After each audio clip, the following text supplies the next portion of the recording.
ધોરણ 8 વિજ્ઞાન વિષયમાં પાઠ નંબર 8 કોષ રચના અને કાર્ય. અગાઉના લેક્ચરમાં આપણે કોષનો આકાર, કોષનું કદ અને કોષની સંખ્યામાં જે ભિન્નતા જોવા મળે છે એના વિશે ચર્ચા કરેલી છે. તો આજે આપણે જે કોષ છે એની રચના અને એના કાર્યો વિશે સમજવાનું છે. આપણો આજનો મેઇન ટોપિક છે કોષની રચના અને કોષના કાર્યો.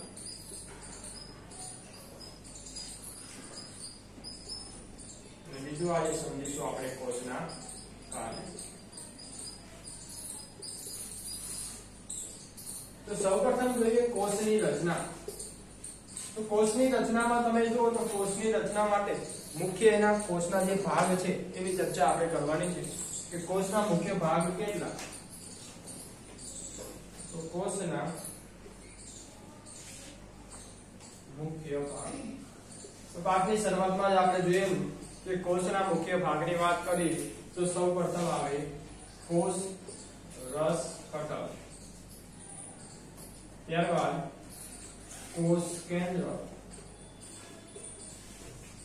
અને કોષ રસ. આ ત્રણ જે છે એ પ્રાણી કોષના અને વનસ્પતિ કોષના મુખ્ય ભાગો છે. પણ જો વનસ્પતિ કોષ હોય તો હજુ એક ભાગનો વધારો અહીંયા થઈ જાય છે જેને કહેવાય કોષ દિવાલ.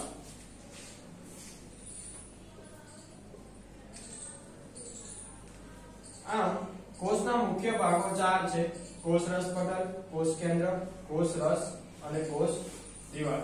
આ દરેક ભાગો અલગ અલગ સ્થાને આવેલા છે, એની રચના પણ અલગ અલગ છે અને એના કાર્યો પણ અલગ અલગ પ્રકારના છે. તો દરેકનું સ્થાન, રચના અને કાર્યો વિશે આપણે સમજ મેળવવાની છે. તો કોષમાં જે બધા કાર્યો થાય છે એ કેવી રીતે થાય છે? આપણા શરીરમાં થતા કાર્યો તમે જુઓ તો દરેક અંગ જે છે એ અલગ અલગ કાર્ય કરે છે. આપણા શરીરના કાર્યોની વાત કરીએ, શરીરના કાર્ય એમાં કોઈ પણ ચોક્કસ તંત્રની વાત કરો તમે, જેમ કે પાચનની ક્રિયા માટે જોઈએ, ઉદાહરણ તરીકે આપણે ક્રિયા જોઈએ પાચનની ક્રિયા. તો જ્યારે પાચનની ક્રિયા થાય છે ત્યારે કયા કયા અંગો એમાં ભાગ ભજવે છે? તો કોઈ એક અંગ દ્વારા પાચનની ક્રિયા થતી નથી. ઘણા બધા અંગ દ્વારા અલગ અલગ પ્રકારના કાર્યો કરી પાચનની ક્રિયા થતી હોય છે. જેમ કે પાચન તંત્રની આપણે વાત કરેલી છે કે પાચન તંત્રના અંગો ક્યાં ક્યાં? તો મુખથી શરૂઆત થાય, ત્યારબાદ અંડળી, જઠર, નાનું આંતરડું અને મોટું આંતરડું. તો દરેક અંગના તમે કાર્યો જુઓ તો કાર્યો કેવા છે? અલગ અલગ છે. એના કાર્યો તમે જુઓ કે દરેક અંગના કાર્યો: મુખ તો ચાવવું, ત્યારબાદ અંડળી તો વહન કરવું, જઠર તો પાચન કરવું, નાનું આંતરડું તો શોષણ કરવું, હે ને, અભિશોષણ આપણે જોયેલું છે, મોટું આંતરડું એનું પણ કામ છે શોષણ કરવું. તો આમ અલગ અલગ તંત્રમાં રહેલા અલગ અલગ અંગોના કાર્યો પણ કેવા છે? અલગ અલગ છે. તેવું કહી શકાય કે ચોક્કસ અંગ એ ચોક્કસ પ્રકારના કોષો દ્વારા બનેલું છે. પણ કોષો પછી પણ એક સ્ટેપ આવે તો ચોક્કસ જે અંગો છે એ અલગ અલગ પ્રકારની પેશીઓથી બનેલા છે. કોઈ પણ અંગની રચના થાય, સૌપ્રથમ આપણા શરીરમાં જો તો અંગ તંત્ર હોય, જેમ કે પાચન તંત્ર, ઉત્સર્જન તંત્ર, શ્વસન તંત્ર, આવા તંત્રો છે જેને કહેવાય અંગ તંત્ર. અંગ તંત્ર શેનું બનેલું હોય? તો આવા અલગ અલગ પ્રકારના અંગોનું બનેલું હોય. આ અંગો શેના બનેલા હોય એ આપણે જોવાનું છે. તો જુદા જુદા જે અંગો છે એ પેશીના બનેલા છે. શેના? પેશીના બનેલા છે. તો આપણા મનમાં એક પ્રશ્ન આવે કે પેશી એટલે શું? પેશી શબ્દ આપણી માટે આમ નવો છે, તો પેશી એટલે શું થાય? તો જેટલા પણ આપણે કોષોની વાત કરી રહ્યા છીએ તો આપણે પાઠની શરૂઆતમાં આપણે એક વસ્તુ સમજેલા છીએ કે બહુકોષીય સજીવોમાં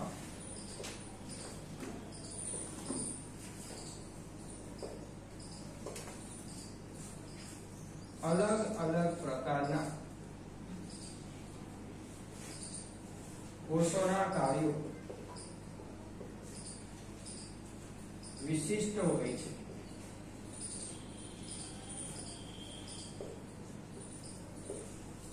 એટલે કે જ્યારે બહુકોષી સજીવની વાત કરો ત્યારે ઘણા બધા કોષોનું શરીર બનેલું હોય અને એ બધા ઘણા બધા કોષોના બનેલા શરીરમાં જે બધા જ કોષો છે એના કાર્યો સમાન હોતા નથી. દરેક કોષનું પોતાનું એક વિશિષ્ટ કાર્ય છે.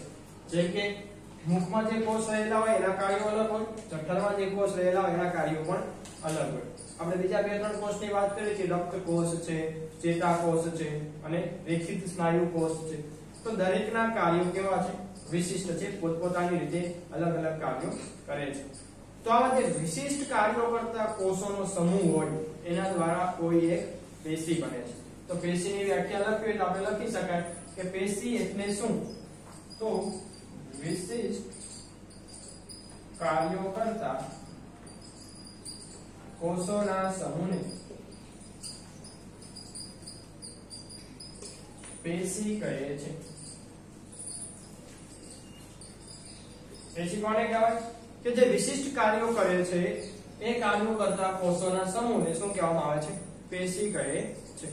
કોઈ એક કોષ એવો હોય કે જેના દ્વારા ચોક્કસ કાર્યો, જેમ કે ઉદાહરણ લઈએ આપણે કોઈ એક પેશીનું, આપણે એક કોષ જોયેલો છે જેની રચના આવી હતી. કોષના આકારમાં આપણે જોયું હતું કે એક કોષ હતો એની રચના એક આવી હતી. આ કોષનું નામ તમે પાઠ્યપુસ્તકમાં પણ જોયું હશે. આનું નામ છે રેખિત સ્નાયુ કોષ. તો દરેક સ્નાયુ કોષનું પોતપોતાનું વિશિષ્ટ કાર્ય હશે. આવા વિશિષ્ટ કાર્યો કરતા એટલે કે ચોક્કસ કાર્ય થયું ને, સ્નાયુ કોષનું કાર્ય સરખું હોય, પછી એમાં રક્તકોષ આવે તેનું કાર્ય અલગ હોય. તો આવા સ્નાયુ કોષો ઘણા બધા ભેગા મળે એટલે શું બનાવે છે? સ્નાયુ પેશી બનાવે છે. અને આવી સ્નાયુ પેશી ભેગી મળીને આપણા હાથ, પગ અને આપણા સ્નાયુઓની રચના કરે છે. તો સમજાણો, આવા વિશિષ્ટ કાર્યો કરતા કોષોના સમૂહને શું કહેવામાં આવે છે? પેશી તરીકે ઓળખવામાં આવે છે. જેમ કે સ્નાયુ કોષ હોય એ બધા કોષોનો સમૂહ થાય તેને કહેવાય સ્નાયુ પેશી. તો આવી અલગ અલગ ઘણી બધી પ્રકારની પેશી આપણા શરીરમાં આવેલી છે. આ પેશીઓ જ્યારે ભેગી મળે, ચોક્કસ કાર્યો કરતી પેશી, ત્યારે કોઈ એક વિશિષ્ટ અંગની રચના કરે છે. અને આવા લગભગ સમાન રચના ધરાવતા અને એક સમાન એકબીજાને કાર્યોમાં મદદ કરતા અંગો ભેગા મળે એટલે શું બનાવે છે? અંગ તંત્ર બનાવે છે. તો ચાલો એક ઉદાહરણ દ્વારા જોઈએ કે આવી રીતે કઈ રીતે આખે આખું રચાય છે કોષમાંથી. તો અહીંયા તમે જુઓ કે આપણે સ્નાયુ પેશીની વાત કરીએ તો એ જ રીતે આપણે ચર્ચા કરીશું. કોષ, તો અહીંયા સ્નાયુ કોષ ઉદાહરણ લઈએ છીએ, બુકમાં નથી આપેલું. પેશી, તો કોષો દ્વારા બને સ્નાયુ પેશી. સ્નાયુ પેશીથી અંગોની રચના થાય. અંગોની રચના કરવા માટે આપણને ખબર છે, ધોરણ 6 માં ભણી ગયા છે કે આપણા શરીરનું હલનચલન તો કઈ રીતે થાય? તો આપણા હાડકા અને સ્નાયુઓ બે ભેગા મળીને હલનચલન કરવામાં મદદ કરે છે. તો અંગોની રચનામાં ક્યાં ક્યાં અંગો બને? તો હાથ, પગ, આ બધું ભેગું થઈને અંગોની રચના કરે, અલગ અલગ અંગો, અને એના દ્વારા અંગતંત્ર એટલે આપણું શરીર, માનવ કંકાલ બને છે. તો આ રીતે કોષમાંથી પેશી બને, પેશીમાંથી અંગની રચના થાય અને અંગમાંથી અંગ તંત્રની રચના થતી હોય છે. તો આવી બધી ઘણી બધી પ્રકારની પેશી આપણા શરીરમાં આવેલી હોય છે.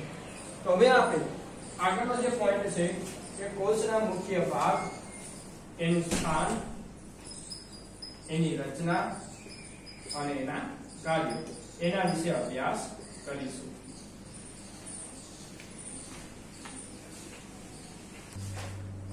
હવે આપણે કોષના જે મુખ્ય ભાગો છે એના વિશે ચર્ચા કરવાની છે કે કયા કયા મુખ્ય ભાગ કોષમાં આવેલા છે અને એનું સ્થાન ક્યાં છે, એની રચના કઈ રીતે થયેલી છે અને એના કાર્યો એટલે કે કેવા કેવા પ્રકારના કાર્યો એ કરે છે. તો એ સમજતા પહેલા આપણે કોષની આકૃતિ કેવી બને, પ્રાણી કોષ અને વનસ્પતિ કોષ, એને જ્યારે આપણે સૂક્ષ્મદર્શક યંત્ર દ્વારા જોઈએ તો કેવા દેખાય છે એ આપણે સમજવું જરૂરી છે. એ સમજ્યા પછી જ આપણે કોઈ કોષ જે છે એના સ્થાન અને એના અંદર જે ભાગ છે એના સ્થાન વિશે આપણે સમજી શકીશું. તો આપણે બે પ્રકારના કોષની આકૃતિ જોઈએ, પ્રાણી કોષ અને વનસ્પતિ કોષ.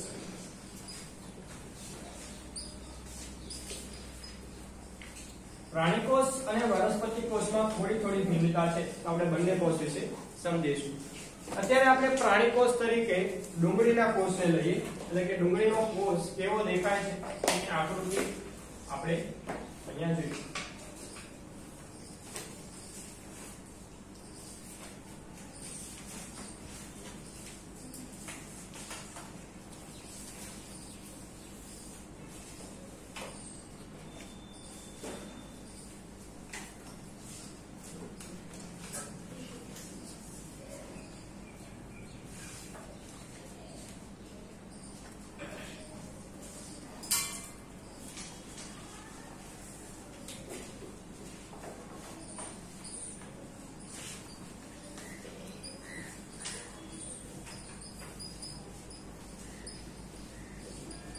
ડુંગળીના કોષની આકૃતિ અહીંયા જોઈ તો ડુંગળીનો કોષ કેવો કહેવાય, પ્રાણી કોષ કે વનસ્પતિ કોષ? તો આપણને ખબર છે ડુંગળી શેમાં આવે, વનસ્પતિમાં. તો ડુંગળીના કોષને આપણે કહીશું વનસ્પતિ કોષ.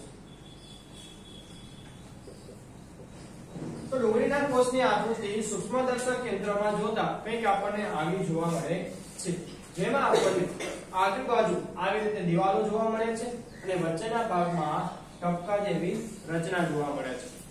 તો આની આપણે નામ નિર્દેશ કરવું હોય કે આ બધી જે આકૃતિ આપણને દેખાય છે એમાં કયા ભાગને શું કહેવાય ને આપણે ઓળખી બતાવો હોય તો આપણે જોઈએ તો વચ્ચે જે મધ્યમાં તમને જે દેખાય છે એ દરેક કોષની મધ્યમાં એક ઘટ્ટ બિંદુ આવેલું છે જેને કહેવામાં આવે છે કોષ કેન્દ્ર.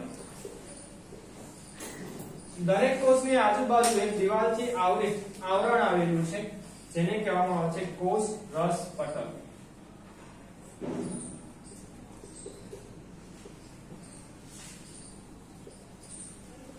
અને દરેક કોષની અંદર નાના ટપકા સ્વરૂપે અથવા તો ક્યારેક સૂક્ષ્મદર્શક યંત્રમાં આ રચના દેખાતી પણ નથી, જે કોષ કેન્દ્ર અને કોષ રસ પટલની વચ્ચેના ભાગમાં આવેલું છે એને કહેવામાં આવે છે કોષ રસ. આ સિવાય જ્યારે આપણે કોઈ પ્રાણી કોષ નહીં ક્યારેક વનસ્પતિ કોષની વાત કરતા હોય ત્યારે કોષ દિવાલની બહાર કોષ રસ પટલની બહારની બાજુએ બીજું એક આવરણ આવેલું હોય છે જેને ઓળખવામાં આવે છે કોષ દિવાલ તરીકે. કોષ દિવાલ એટલે કે જ્યારે આપણે વનસ્પતિ કોષની વાત કરતા હોય ત્યારે એક આ જે અંગ છે એ વધારાનું આવે કોષ દિવાલ. ખાલી વનસ્પતિ કોષમાં જ કોષ દિવાલ જોવા મળે છે, એ પણ ક્યાં, કોષ રસ પટલની બહારની બાજુએ આવેલી હોય છે. હવે આપણે પ્રાણી કોષની આકૃતિ જોઈએ અને બંનેનો તફાવત જોઈએ કે પ્રાણી કોષ અને વનસ્પતિ કોષની આકૃતિમાં ક્યાં આપણને ભિન્નતા જોવા મળે છે. તો પ્રાણી કોષના માટે આપણે એક ઉદાહરણ લઈએ, મનુષ્યના ગાલના કોષ. એની આપણે આકૃતિ દોરીને સમજીએ.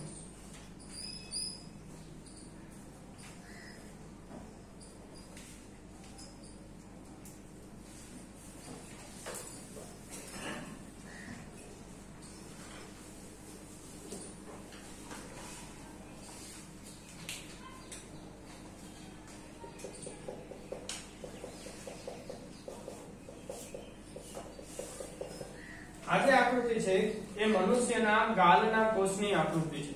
આપણો જે ગાલ છે એની અંદરની બાજુએ એ સપાટીને પાતળું એવું આવરણ લઈને એને સૂક્ષ્મદર્શક યંત્રમાં જો જોવામાં આવે તો આપણને કંઈક આવી કોષની આકૃતિ જોવા મળે છે.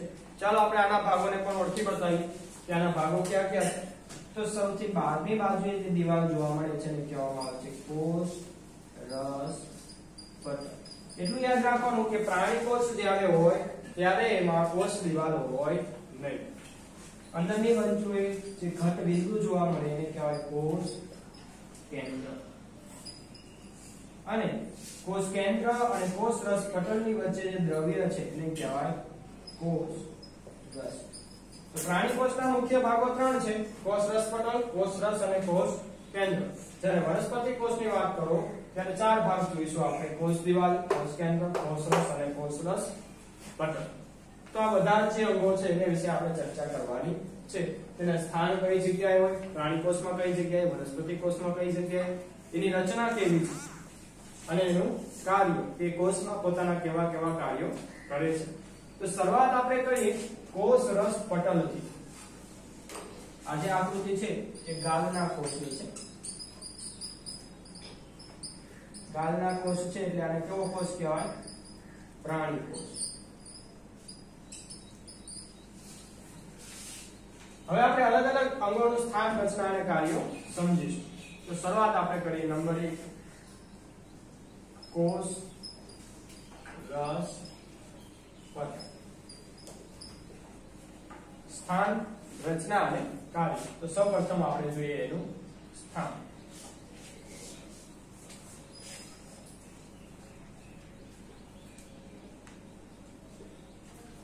કોષ, રસ, પટલનું સ્થાન. કોષની આકૃતિ તમે જુઓ, બંને આકૃતિ વનસ્પતિ કોષ અને પ્રાણી કોષ. તો કોષ, રસ, પટલ કઈ જગ્યાએ આવેલું છે? તો કોષ, રસ, પટલનું સ્થાન કોષની સૌથી બહારની બાજુએ છે અને કોષ કેન્દ્ર અને કોષ રસને ઘેરતું એક આવરણ છે. એનું સ્થાન શું કઈ જગ્યાએ કહી શકાય? કે કોષ કેન્દ્ર અને કોષ રસ એની બહારની બાજુએ એક આવરણ આવેલું છે, જેને શું કહેવાય? કોષ, રસ, પટલ.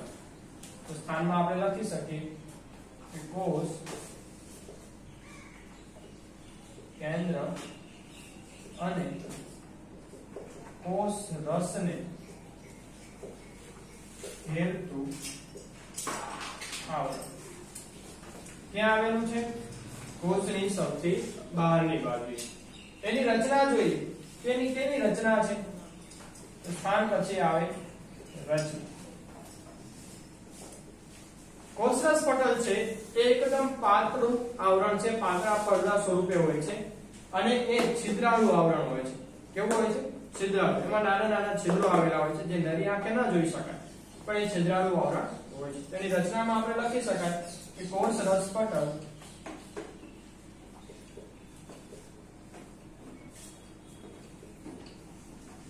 પાતળું અને છિદ્રાળુ આવરણ હોય છે. તો આ થઈ એની રચના. કેવી હોય છે? પાતળું અને છિદ્રાળુ હોય છે. હવે એના કાર્યો જોઈએ. કોષ, રસ, પટલના કાર્યો કયા કયા?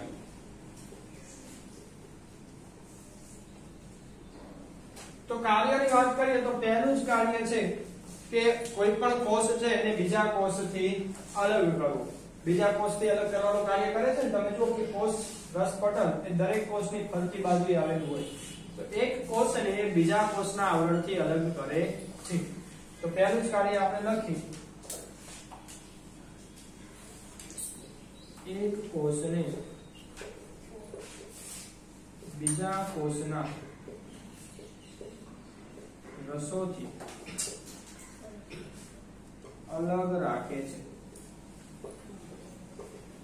બીજું કાર્ય તો કોષની અંદર અને કોષની બહાર જતા દ્રવ્યોનું નિયમન કરે છે. કેટલાક દ્રવ્યોને કોષની અંદર પણ આવવા દે છે અને કેટલાક દ્રવ્યોને કોષની બહાર પણ જવા દે છે.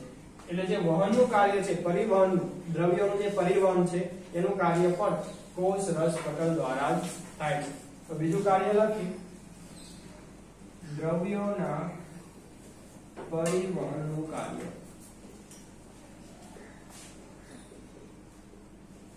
દ્રવ્યના પરિવહનનું કાર્ય બંને બાજુએ થાય. કોષમાંથી કોષની બહાર જતા દ્રવ્યો અને કોષની બહારના ભાગમાંથી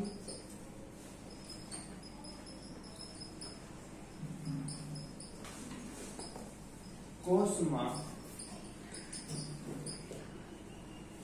પ્રવેશતા દ્રવ્યો. આપણે કોષ, રસ, પટલના કાર્યની વાત કરી તો કે દ્રવ્યોના પરિવહનનું કાર્ય કરે છે. તો કેવા દ્રવ્યોના પરિવહનનું કાર્ય કરે છે?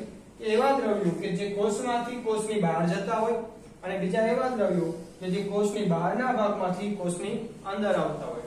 એટલે આકૃતિમાં સમજીએ તો અહીંયા તમે જુઓ તો કોષમાંથી બહાર જતા દ્રવ્યોનું નિયમન કરે છે અને કોષમાં પ્રવેશ કરતા દ્રવ્યોનું પણ નિયમન કરે છે. એટલે એવું કહેવું તો કહી શકાય કે કોષ, રસ, પટલ જે છે એ છિદ્રાળુ આવરણ છે, જેમાંથી દ્રવ્યો અંદરથી બહાર પણ જઈ શકે છે અને બહારથી અંદર પણ આવી શકે છે. એટલે દ્રવ્યોના નિયમનનું કાર્ય પણ કોષ, રસ, પટલ દ્વારા જ કરવામાં આવે છે. પટલ એ પ્રાણી કોષ અને વનસ્પતિ કોષ બંનેમાં જોવા મળે છે, જે કોષને ચોક્કસ આકાર પ્રદાન પણ કરે છે. તો આ વાત થઈ કોષ રસ પટલ. હવે એના પછીનું જે અંગ આવે છે તે છે કોષ રસ અને કોષ કેન્દ્ર.